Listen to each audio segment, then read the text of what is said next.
Hi friends, welcome to பருப்பும் நெய்யும் channel. இன்னைக்கு நம்ம வீடியோல என்ன பார்க்க போறோம் அப்படின்னா ஒரு ஹெல்த்தியான டேஸ்டியான ஒரு பிரேக்ஃபாஸ்ட் ரெசிபி தான் பார்க்க போறோம். திணை அரிசியில குழிப்பணியாரம் எப்படி செய்யலாம் அப்படிங்கறத பார்க்கலாம். அதோடு கூட திணை அரிசினால என்னென்ன நமக்கு பயன்கள் இருக்கு அப்படிங்கறதையும் நம்ம பார்க்கலாம்.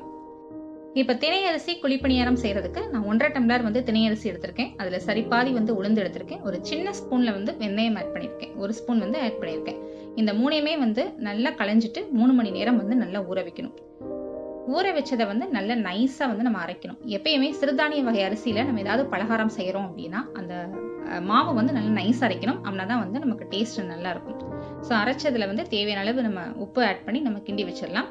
ஸோ இதுக்கு புளிக்க வைக்கக்கூடிய டைமிங் அப்படின்னு பார்த்தோம் அப்படின்னா இப்போ நார்மலா தோசை மாவுக்கு நம்ம 12 ஹவர்ஸ் புளிக்க வைப்போம். ஸோ இந்த மாதிரி சிறுதானிய வகை அரிசி வகைகள்ல நம்ம ஏதாவது பலகாரங்கள் செய்யும் போது ஸோ அவ்வளோ நேரம் நம்ம புளிக்க வைக்க கூடாது. இதுக்கு 6 to 8 மணி நேரம் தான் நம்ம புளிக்க வைக்கணும். இப்போ அதுக்கு மேலே நம்ம அந்த மாவை புளிக்க வச்சோம் அப்படின்னா அந்த புளிப்புத்தன்மை அதிகமாக நமக்கு அந்த டேஸ்ட் கசப்புத்தன்மை கொடுக்க ஆரம்பிக்கும். அதனால அந்த குறைந்தது 6 மணிலேருந்து 8 மணி நேரத்துக்குள்ள நம்ம அந்த மாவை புளிக்க வச்சு நம்ம எந்த மாதிரி டிஃபன் ரெசிபி செய்கிறோமோ அதை நம்ம செய்ய ஆரம்பிச்சிடணும். இப்போ இந்த ஆப்பம் செய்கிறதுக்கு நான் கடாயில் கொஞ்சம் எண்ணெய் ஆட் பண்ணிட்டு கடுகு தாளிச்சிருக்கேன். கொஞ்சம் ஜீரகம் சேர்த்துருக்கேன்.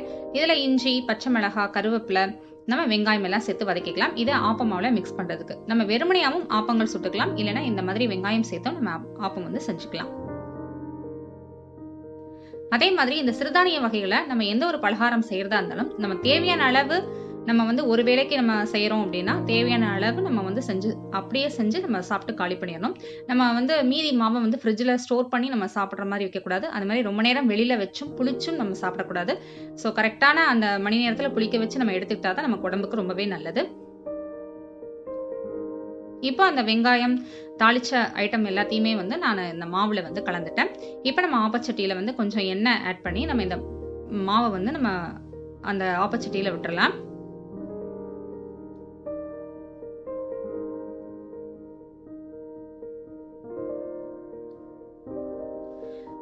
இந்த மாதிரி நம்ம சிறுதானிய வகை அரிசி வகைகள்ல இந்த மாதிரி நம்ம பலகாரங்கள் செஞ்சு சாப்பிடும்போது நமக்கு எடுக்கக்கூடிய கார்போஹைட்ரேட் அளவு கம்மியாகும். ஸோ அதனால இது வெயிட் லாஸ்க்கு ரொம்பவே ஹெல்ப் பண்ணும். இன்னொன்று நாள்பட்டு இருக்கக்கூடிய சில நோய்கள்லாம் இருக்கும். அதாவது சுகர், அப்புறம் ப்ரெஷர், அப்புறம் கொலஸ்ட்ரால்.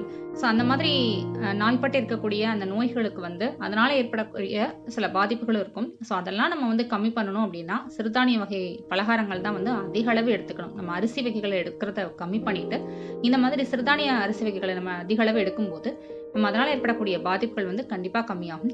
ஒரு 2 நாள் எடுத்துட்டு நம்ம அதை எதிர்பார்க்க முடியாது. கண்டினியூஸா நம்ம ஃபுட்ல அடிக்கடி சேர்த்துக்கிட்டே இருக்கணும்.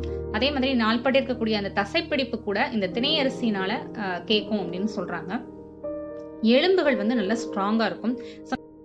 ஸோ குழந்தைங்களுக்கு நம்ம சின்ன வயசுல இருந்தே இந்த மாதிரி சிறுதானிய வகை பலகாரங்கள், அப்புறம் பாரம்பரிய அரிசி வகை பலகாரங்களை நம்ம சின்ன வயசுல இருந்தே நம்ம கொடுத்து பழகும் போது அவங்களுக்கு அந்த டேஸ்ட்டும் ரொம்ப பிடிச்சு போயிடும். அது மாதிரி போதுமான அளவு எனர்ஜியும் அவங்களுக்கு கிடைக்கும். ஸோ இப்போ இருக்கிற சிச்சுவேஷன்ல நம்ம குழந்தைங்களுக்கு இந்த மாதிரி ஹெல்த்தி ஃபுட்டை நம்ம பழக்கி விடுறதா ரொம்ப சேலஞ்சிங்கான விஷயம். அதை அவங்களுக்கு பிடிச்ச மாதிரி நம்ம செஞ்சு கொடுத்தோம் அப்படின்னா கண்டிப்பா சாப்பிடுவாங்க. ஸோ அந்த ஃபாஸ்ட் ஃபுட் அப்படிங்கிறதுக்கு அடிக்ட் ஆக மாட்டாங்க. ஸோ அதுல இருந்து நம்ம குழந்தைங்களை மாற்றணும் அப்படின்னா கண்டிப்பா இந்த மாதிரி ஹெல்த்தி ஃபுட்டை வீட்டில் கண்டிப்பா செஞ்சு கொடுங்க. நான் பாரம்பரிய அரிசி வகைகள், உணவு வகைகளை பற்றின ஒரு பிளேலிஸ்ட் கிரியேட் பண்ணியிருக்கேன். ஸோ அதோட லிங்க் டிஸ்கிரிப்ஷன் பாக்ஸில் கொடுக்குறேன். ஸோ வேணுங்கிறவங்க கண்டிப்பாக செக் பண்ணி பாருங்க. இப்போ ஆப்பம் 2 பக்கமும் நல்லா வெந்துருச்சு. ஸோ நம்ம ஆப்பம் எடுத்துடலாம்.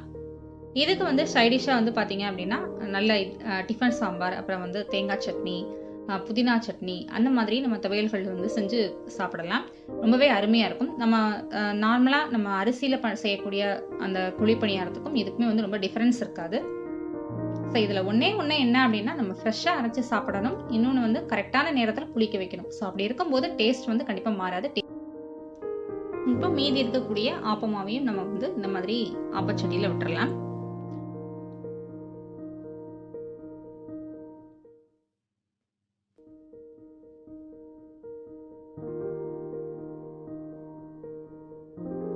ஸோ இதே மெத்தட் படி இதே மெஷர்மெண்ட்ல வீட்டில் திணை அரிசி குழிப்பணியாரம் செஞ்சு பாருங்க. ஸோ ரொம்பவே ஹெல்த்தியான ரெசிபி, குழந்தைங்களுக்கு ரொம்பவே பிடிக்கும். ஸோ இந்த வீடியோ உங்களுக்கு இன்ட்ரெஸ்டிங்காகவும் யூஸ்ஃபுல்லாகவும் இருந்ததுன்னா மறக்காமல் பருப்பும் நெய்யும் சேனலை ஷேர் பண்ணுங்கள், சப்ஸ்கிரைப் பண்ணுங்கள், கமெண்ட் பாக்ஸில் கமெண்ட் பண்ணுங்கள். வீடியோ பிடிச்சுன்னா லைக் பண்ணுங்கள். Bye friends.